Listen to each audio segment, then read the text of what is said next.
क्या कोई गुनाह इतना पवित्र हो सकता है कि उसे करने वाला देवता बन जाए? या फिर क्या कोई देवता इतना गुनाह कर सकता है कि वो सिर्फ एक इंसान रह जाए? इलाहाबाद की उन गलियों में एक ऐसी ही दास्तां पनपी थी, चंदर और सुधा की। एक ऐसी मोहब्बत जो समाज के मायनों में गलत थी, पर रूह के तराजू में बिल्कुल सटीक और एकदम सही। तो क्या आपने कभी किसी किताब को रोते हुए पढ़ा है? अगर नहीं तो आपने अब तक धर्मवीर भारती की इस किताब को नहीं पढ़ा है। हिंदी साहित्य की सबसे रोमांटिक बुक और सबसे रोमांटिक लेखक, जिसने लाखों दिलों को तोड़ा भी और जोड़ा भी। तो दोस्तों, आपके सामने पेश है धर्मवीर भारती की गुनाहों का देवता।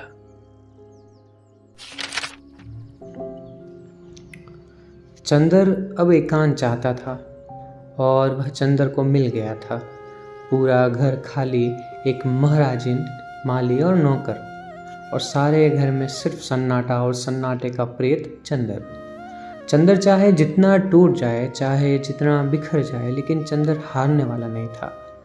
वह हार भी जाए, लेकिन हार स्वीकार करना उसे नहीं आता था। उसके मन में अब सन्नाटा था। अपने मन के पूजा गृह में स्थापित सुधा की पावन प्रांजल देव मूर्ति को उसने कठोरता से उठाकर बाहर फेंक दिया था। मंदिर की मूर्तिमयी पवित्रता बिनती को अपमानित कर दिया था और मंदिर के पूजा उपकरणों को, अपने जीवन के आदर्शों और मानदंडों को उसने चूर चूर कर डाला था और बुद्ध शिकन विजेता की तरह क्रूरता से हंसते हुए मंदिर के भग्नावशेषों पर कदम रख कर चल रहा था। उसका मन टूटा हुआ खंडहर था, जिसके उजाड़ बेछत कमरों में चमगादड़ बसेरा करते हैं और उसके ध्वंसाश अवशेषों पर गिरगिट पहरा देते हैं। काश के कोई उन खंडहरों की ईंटें उलट कर देखता तो हर पत्थर के नीचे पूजा मंत्र सिसकते हुए मिलते। हर धूल की परत में घंटियों की बेहोश ध्वनियाँ मिलती।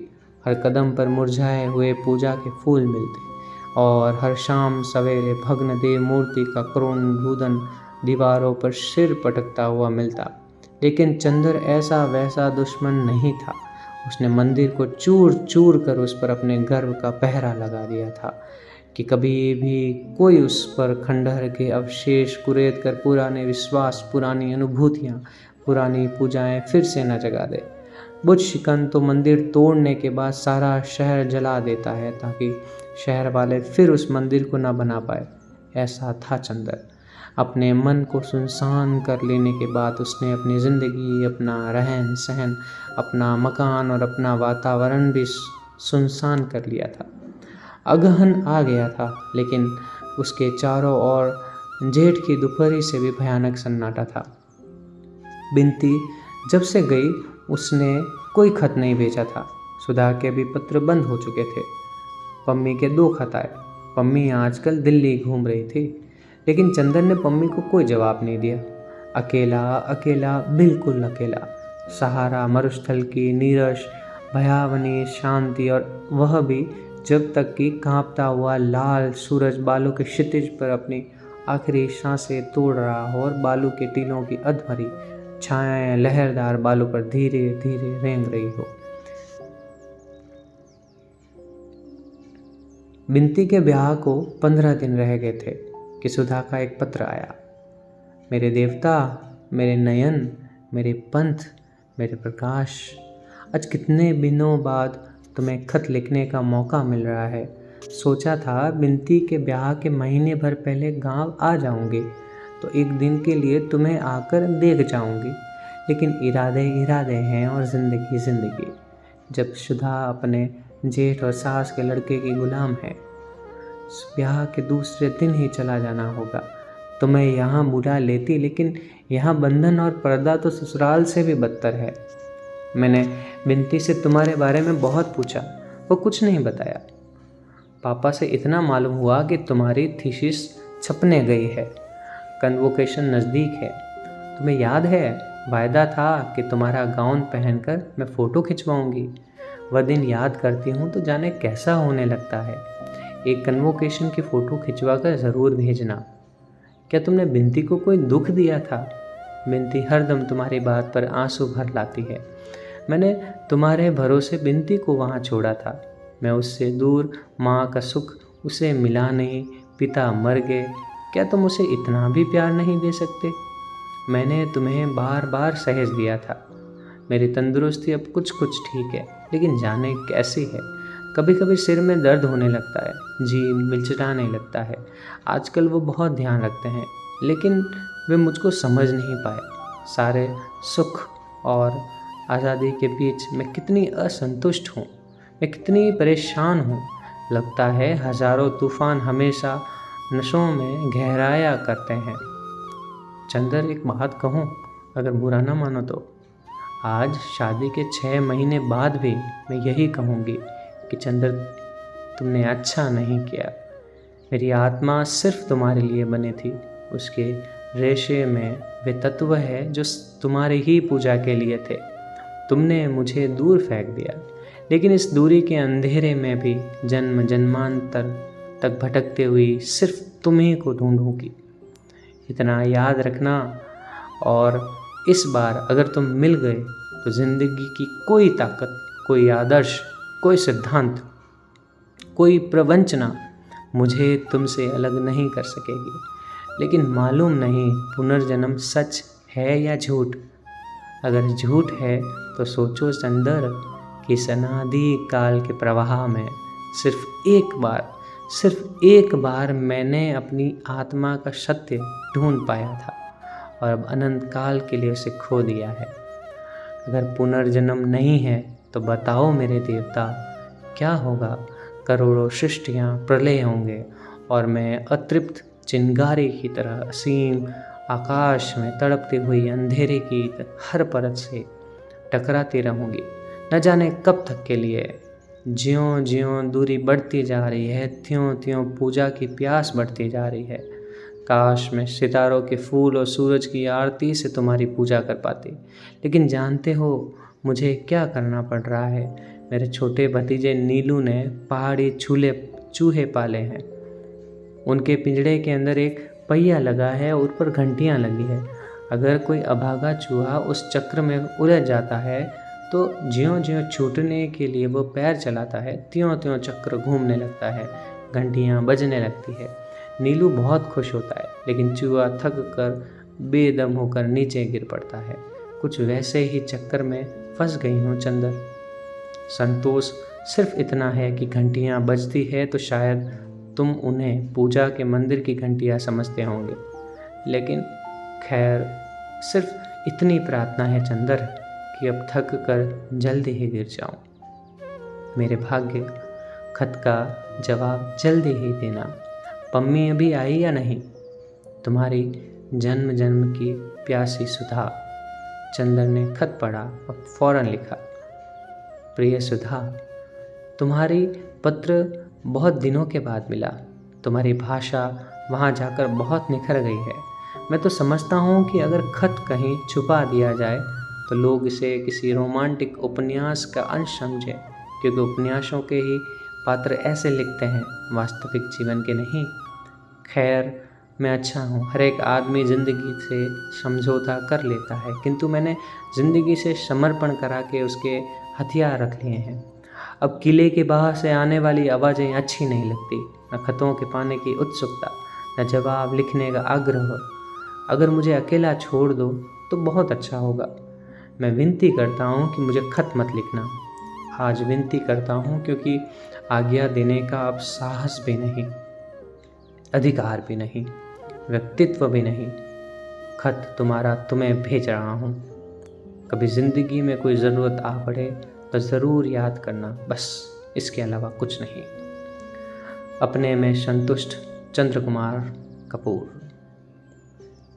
उसके बाद फिर वही सुनसान जिंदगी का ढर्रा। खंडहर के सन्नाटे में भूल कर आई हुई बांसुरी की आवाज़ की तरह सुधा का पत्र। सुधा का ध्यान आया और चला गया।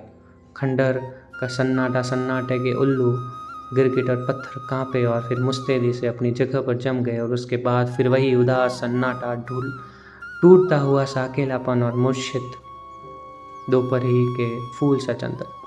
नवंबर का एक खुशनुमा विहान, सोने के कांपते तारे सुबह की ठंडी हवाओं में उलझे हुए थे।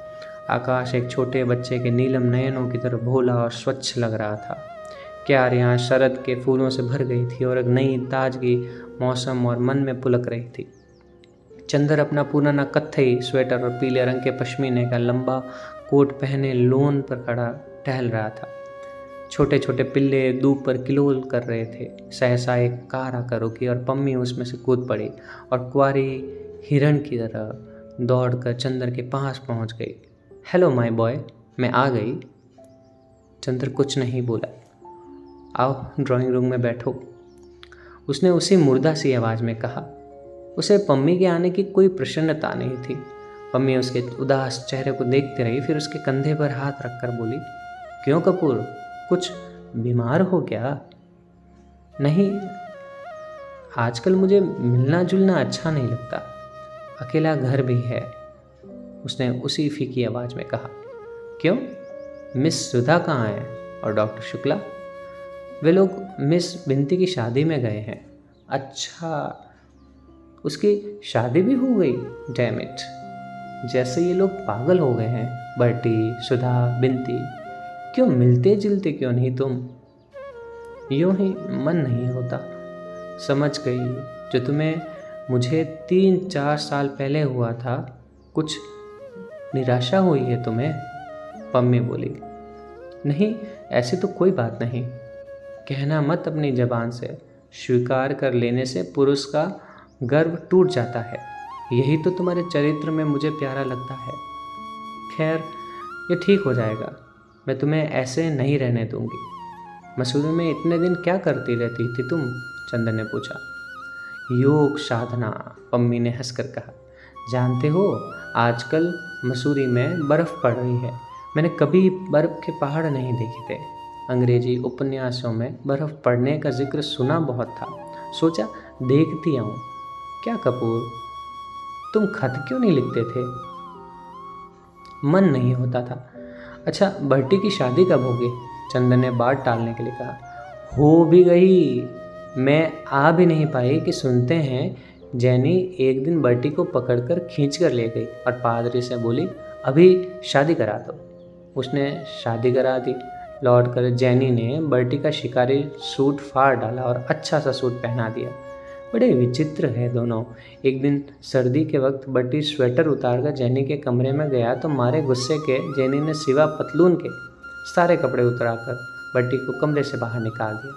मैं तो जब से आई हूँ रोज़ नाटक देखती हूँ। हाँ देखो, ये तो मैं भूल ही गई थी। और उसने जेब से पीतल की एक छोटी सी मूर्ति निकालकर मेज पर रखी। एक भोटिया औरत इसे बेच रही थी। मैंने इसे मांगा तो वो बोली, ये सिर्फ मर्दों के लिए है। मैंने पूछा क्यों? तो बोली, इसे अगर मर्द पहन ले तो उस पर किसी औरत का जादू नहीं चलता।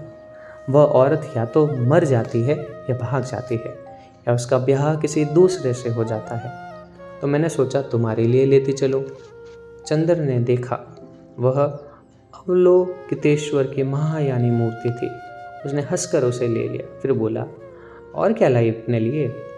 अपने लिए एक नया रहस्य लाई हूँ। क्या? इधर देखो मेरी ओर, मैं सुंदर लगती हूँ। चंदर ने देखा, पम्मी 18 साल की लड़की सी लगने लगी है। चेहरे के कोने भी जैसे गोल हो गए थे और मुंह पर बहुत ही भोलापन आ गया था। आंखों में कंवरापन आ गया था। चेहरे पर सोना और केसर, चंपा, हर श्रृंगार खुल मिल गए थे। सचमुच मम्मी, लगता है जैसे कौमार्य लौट आया है तुम पर। तो परियों की कुंज से अपना बचपन फिर चुरा लाई क्या? नहीं कपूर, यही तो रहस्य लाई हूँ, हमेशा सुंदर बने रहने का, और परियों के कुंजों से नहीं, गुनाहों के कुंजों से। मैंने हिमालय की छाँव में एक नया संगीत सुना कपूर, मांसलता का संगीत। मसूरी के समाज में घुल मिल गई और मादक अनुभूतियाँ बटोरती रही बिना किसी पश्चाताप के। और मैंने देखा कि दिनों दिन निखरती जा रही हूँ। कपूर, सेक्स इतना बुरा नहीं जितना मैं समझती थी। तुम्हारी क्या राय है? हाँ, मैं देख रहा हूँ सेक्स लोगों को उतना बुरा नहीं लगता जितना मैं समझता था। नहीं चंदर, सिर्फ इतना ही नहीं। अच्छा, मान लो जैसे तुम उदास आजकल बहुत रहते हो और तुम्हारा सिर इस तरह अपनी गोद में रख लूँ तो कुछ संतोष नहीं होगा तुम्हें? और पम्मी ने चंदर का सिर सचमुच अपनी स्वच्छांदोलित वक्ष से चिपका लिया। चंदर झटला कर अलग हटकर हो गया। कैसी अजीब लड़की है। थोड़ी देर चुप बैठा रहा और फिर बोला, क्यों पम्मी, तुम एक लड़की हो, मैं तुम्ही से पूछता हूँ, क्या लड़कियों के प्रेम में सेक्स अनिवार्य है? हाँ, पम्मी ने स्पष्ट स्वरों में जोर देकर कहा। लेकिन पम्मी, मैं तुमसे नाम तो नहीं बताऊंगा, लेकिन एक लड़की है जिसको मैंने प्यार किया है, लेकिन शायद वो मुझसे शादी नहीं कर पाएगी। मेरे उसके कोई शारीरिक संबंध भी नहीं है। क्या तुम उसे प्यार नहीं कहोगी? कुछ दिन बाद जब उसकी शादी हो जाए तब पूछना, तुम्हारा सारा प्रेम मर जाएगा। पहले मैं भी तुमसे कहती थी, पुरुष और नारी के संबंधों में एक अंतर जरूरी है। अब लगता है ये सब एक भूला हुआ है, अपने से पम्मी ने कहा। लेकिन दूसरी बात तो सुनो, उसी की एक सखी है। वह जानती है कि मैं उसकी सखी को प्यार करता हूँ और उसे नहीं कर सकता। कहीं सेक्स की तृप्ति का सवाल नहीं, फिर भी वो मुझे प्यार करती है। इसे तुम क्या कहोगी? चंदन ने पूछा। यह और दूसरे ढंग की परिस्थिति है। देखो कपूर, तुमने हिप्नोटिज्म के बारे में नहीं पढ़ा। ऐसा होता है, अगर कोई हिप्नोटिस्ट एक लड़की को हिप्नोटाइज कर रहा है और बगल में एक दूसरी लड़की बैठी है जो चुपचाप ये देख रही है, तो वातावरण के प्रभाव से अक्सर ऐसा देखा जाता है कि वह भी हिप्नोटाइज हो जाती है। लेकिन वह एक क्षणिक मानसिक मूर्छा होती है जो टूट जाती है, चंदन पम्मी ने कहा। चंदर को लगा जैसे बहुत कुछ सुलझ गया। एक क्षण में उसके मन का बहुत सा भार उतर गया। पम्मी, मुझे तुम ही एक लड़की मिली जो साफ बातें करती हो और एक शुद्ध तर्क और बुद्धि के धरातल से। बस मैं आजकल बुद्धि का उपासक हूँ, भगवान से चिढ़ है। बुद्धि और शरीर, बस यही दो आदमी के मूल तत्व है।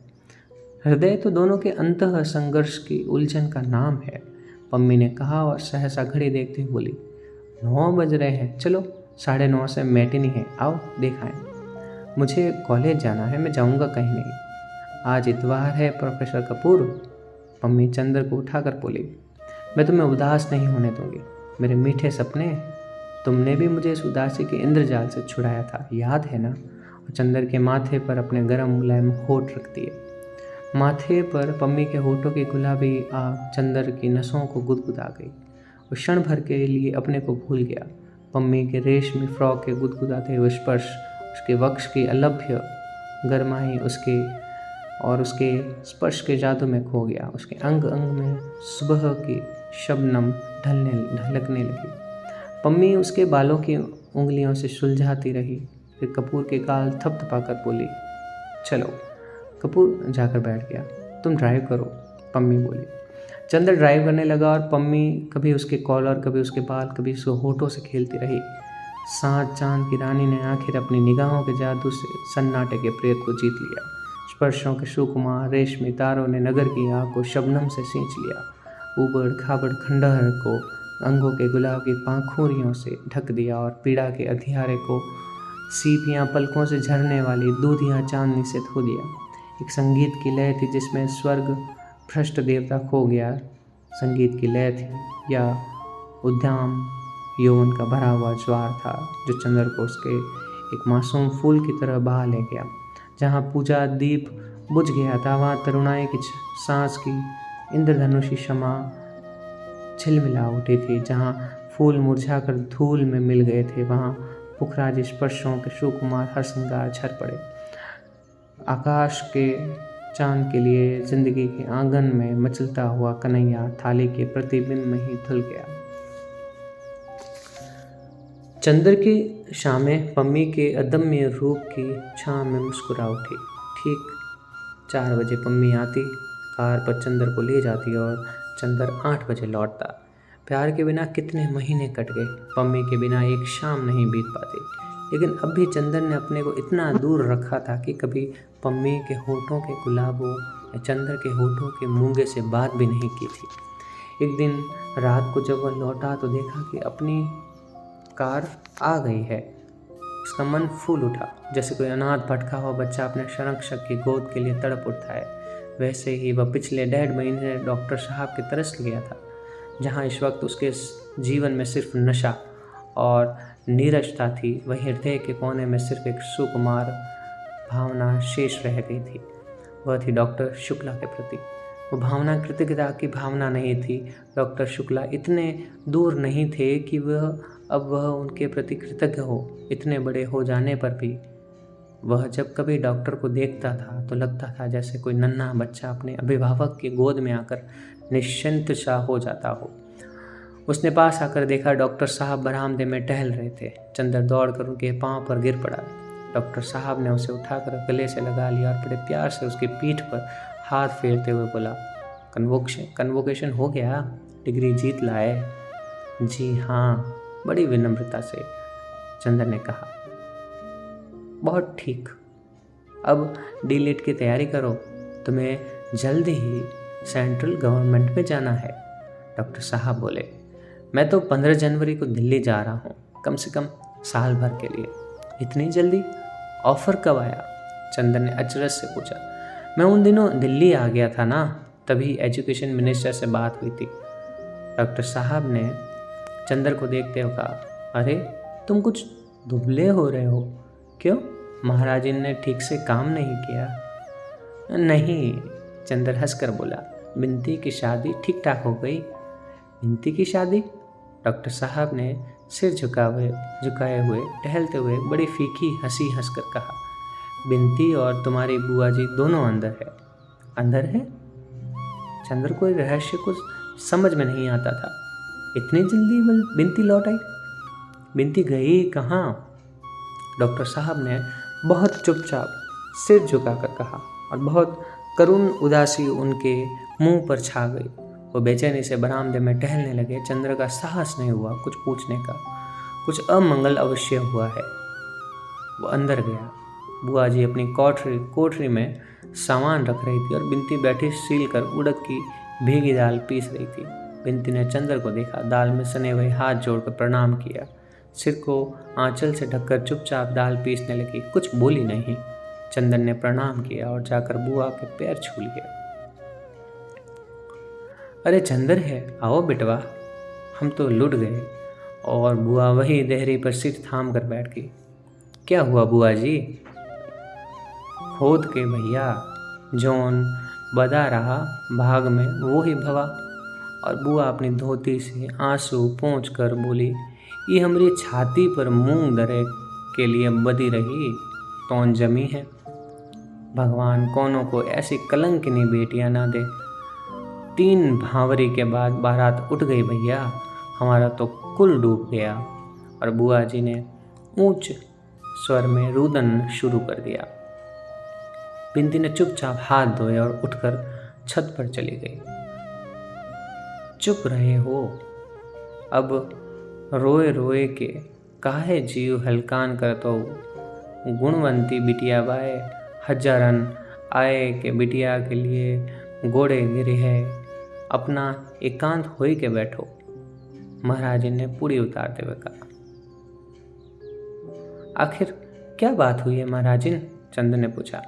महाराज जी ने जो बताया उससे पता लगा कि लड़के वाले बहुत ही संकीर्ण मना और स्वार्थी थे। पहले मालूम हुआ कि लड़का उन्होंने ग्रेजुएट बताया था, वह था इंटर फेल। फिर दरवाजे पर झगड़ा किया उन्होंने। डॉक्टर साहब बहुत बिगड़ गए। अंत में मड़वे में लोगों ने देखा कि लड़के के बाएं हाथ की उंगलियां गायब है। डॉक्टर साहब इस बात पर बिगड़े और उन्होंने मड़वे से बिंती को उठवा दिया। फिर बहुत लड़ाई हुई, लाठी तक चलने की नौबत आ गई। जैसे तैसे झगड़ा निपटा। 3 भावरों के बाद ब्याह टूट गया।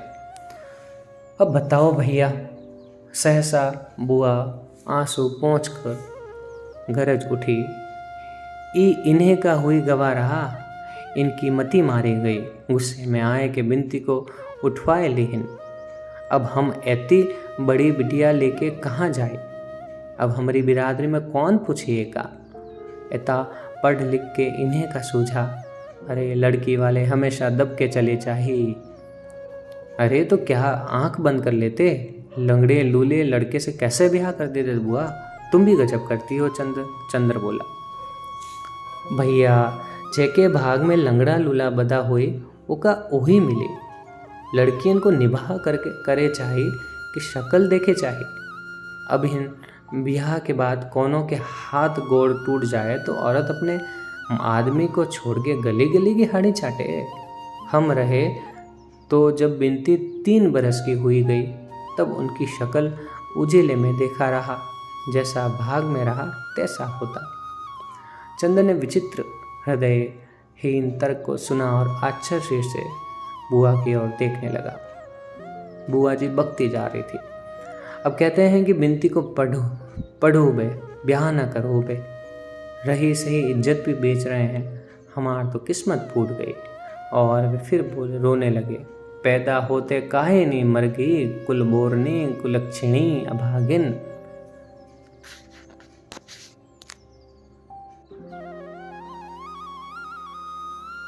सहसा बिनती छत से उतरी और आंगन में आकर खड़ी हो गई। उसकी आंखों में आग भरी थी। बस करो माँ जी, चीख कर बोली। बहुत सुन लिया मैंने, अब और बर्दाश्त नहीं होता। तुम्हारे कोसने से अब तक नहीं मरी, न मरूंगी।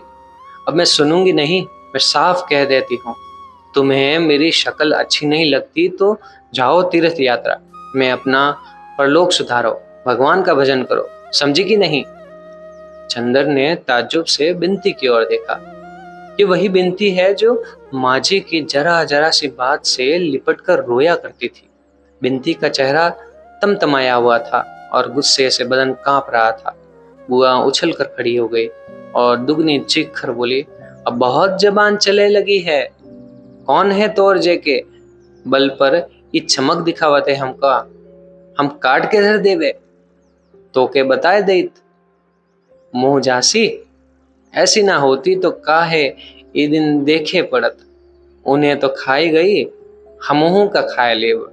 अपना मुंह पीट कर बुआ बोली, तुम इतना मीठी नहीं हो माँ जी कि तुम्हें खा लूं। बिनती ने और तड़प कर जवाब दिया। चंदर स्तब्ध हो गया। ये बिनती पागल हो गई है, अपनी माँ को क्या कह रही है? छी बिनती, पागल हो गई हो क्या? चलो उधर, चंदर ने डांट कर कहा। चुप रहो चंदर, हम भी आदमी हैं, हमने जितना बर्दाश्त किया है हम ही जानते हैं। हम क्यों बर्दाश्त करें? और तुमसे क्या मतलब? तुम कौन होते हैं जो हमारे बीच में बोलने वाले? क्या है ये सब? तुम लोग सब पागल हो गए हो क्या? बिनती, ये क्या हो रहा है? सहसा डॉक्टर साहब ने आकर कहा। बिनती दौड़कर डॉक्टर साहब से लिपट गई और रोकर बोली, मामा जी मुझे दीदी के पास भेज दीजिए, मैं यहाँ नहीं रहूंगी। अच्छा बेटी, अच्छा जाओ चंदर, डॉक्टर साहब ने कहा। बिनती चली गई तो बुआ जी से बोले, तुम्हारा दिमाग खराब हो गया है, उस पर गुस्सा उतारने से क्या फायदा? हमारे सामने ये सब बातें करोगी तो ठीक नहीं होगा। अरे हम काहे बोलबे, हम तो मर जाई तो अच्छा है। बुआ जी पर जैसे देवी माँ आ गई हो, इस तरह से झूम झूम कर रो रही थी। हम तो वृंदावन जाए कि डूब मरी। अब हम तुम लोगन की शक्ल न देख पे, हम मर जाए तो चाहे बिनती को पढ़ायो, चाहे नचायो गवायो, हम अपनी आंख से न देखबे। उस रात को किसी ने खाना नहीं खाया। एक विचित्र सा विषाद सारे घर पर छाया हुआ था। जाड़े की रात का गहन अंधेरा खामोश छाया हुआ था। महज एक अमंगल छाया की तरह कभी कभी बुआ जी का रुदन अंधेरे को झकझोर जाता था। सभी चुपचाप भूखे सो गए। दूसरे दिन बिनती उठी और महाराज इनके आने के पहले ही उसने चूल्हा जलाकर चाय चढ़ा दी। थोड़ी देर में चाय बनाकर टोस्ट भूनकर डॉक्टर साहब के सामने रख गई। डॉक्टर साहब कल की बातों से बहुत ही व्यथित थे। रात को भी उन्होंने खाना नहीं खाया था। इस वक्त भी उन्होंने मना कर दिया। बिनती चंदर के कमरे में गई। चंदर, मामा जी ने कल रात को भी कुछ नहीं खाया, तुमने भी कुछ नहीं खाया, चलो चाय पी लो। चंदर ने भी मना किया तो बिनती बोली, तुम पी लोगे तो मामा जी भी शायद पी ले। चंदर चुपचाप गया। बिनती थोड़ी देर में गई तो देखा दोनों चाय पी रहे। वह आकर मेवा निकालने लगे। चाय पीते पीते डॉक्टर साहब ने कहा, चंदर ये पासबुक लो, 500 निकाल लो और 2000 का हिसाब अलग करवा दो। अच्छा देखो, मैं तो चला जाऊंगा दिल्ली। बिनती को शाहजहाँपुर भेजना ठीक नहीं है। वहाँ 4 रिश्तेदार है, 20 तरह की बातें होगी।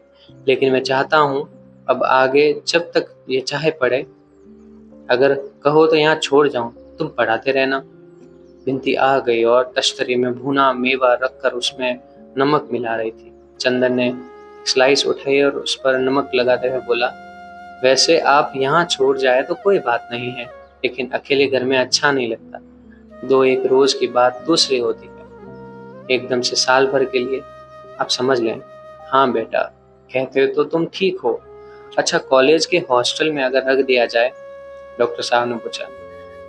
मैं लड़कियों को हॉस्टल में रखना ठीक नहीं समझता हूँ, चंद्र बोला। घर के वातावरण और यहाँ के वातावरण में बहुत अंतर होता है। हाँ, ये भी ठीक है। अच्छा, तो इस साल मैं इसे दिल्ली लिए जा रहा हूँ, अगले साल देखा जाएगा। चंद्र, इस महीने भर में मेरा सारा विश्वास हिल गया है। सुधा का विवाह कितनी अच्छी जगह किया गया, मगर सुधा पीली पड़ गई है। कितना दुख हुआ देखकर, और बिनती के साथ ये हुआ। सचमुच जाति विवाह सभी परंपराएं बहुत ही बुरी है, बुरी तरह सड़ गई है। उन्हें तो काट फेंकना चाहिए। मेरा तो वैसे इस अनुभव के बाद सारा आदर्श ही बदल गया। चंदर बहुत अचरज से डॉक्टर साहब की ओर देखने लगा। यही जगह थी। इसी तरह बैठकर डॉक्टर साहब ने जाति बिरादरी, विवाह आदि सामाजिक परंपराओं की कितनी प्रशंसा की थी। जिंदगी की लहरों ने हर एक को 10 महीने में कहां से कहां लाकर रख दिया है। डॉक्टर साहब कहते गए, हम लोग जिंदगी से दूर रहकर सोचते हैं कि हमारी सामाजिक संस्थाएं स्वर्ग है। यह तो जब उनमें धसो तब उनकी गंदगी मालूम पड़ती है। चंदर, तुम कोई गैर जात का अच्छा सा लड़का ढूंढो, मैं बिनती की शादी दूसरी बिरादरी में कर दूंगा। बिनती जो और चाय ला रही थी, फौरन बड़े दृढ़ स्वर में बोले, मामा जी आप जहर दे दीजिए, लेकिन मैं शादी नहीं करूंगी। क्या आपको मेरी दृढ़ता पर विश्वास नहीं? क्यों नहीं बेटी? अच्छा, जब तक तेरी इच्छा हो पढ़। दूसरे दिन डॉक्टर साहब ने बुआ जी को बुलाया और रुपए दे दिए। लो कि 500 पहले खर्चे के हैं और 2000 में से तुम्हें धीरे धीरे मिलता रहेगा। 2-3 दिन के अंदर बुआ ने जाने की तैयारियां कर ली थी, लेकिन 3 दिन तक बराबर रोती रही। उनके आंसू थमे नहीं। बिनती चुप थी, वह भी कुछ नहीं बोली। चौथे दिन जब वह सामान मोटर पर रखवा चुकी तो उन्होंने चंदर से बिनती को बुलवाया। बिनती आई तो उन्होंने गले से लगा लिया और बेहद रोई, लेकिन डॉक्टर साहब को देखते ही फिर बोली, हमारी लड़की का दिमाग तुम ही बिगाड़े हो। दुनिया में भाइया अपना ने होत, अपनी लड़की को बिया दियो, हमारी लड़की। फिर बिनती को चिपटा कर रोने लगी। चंदर चुपचाप सोच रहा था। अभी तक बिनती खराब थी, अब डॉक्टर साहब खराब हो गए। बुआ ने रुपए संभाल कर रख दिए और मोटर पर बैठ गई। समस्त लांछनों के बावजूद डॉक्टर साहब उन्हें पहुंचाने स्टेशन तक गए। तो दोस्तों, ये था एक और भाग हमारी किताब गुनाहों को देवता से।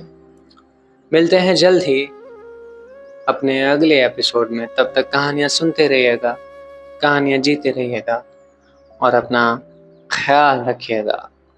शुक्रिया।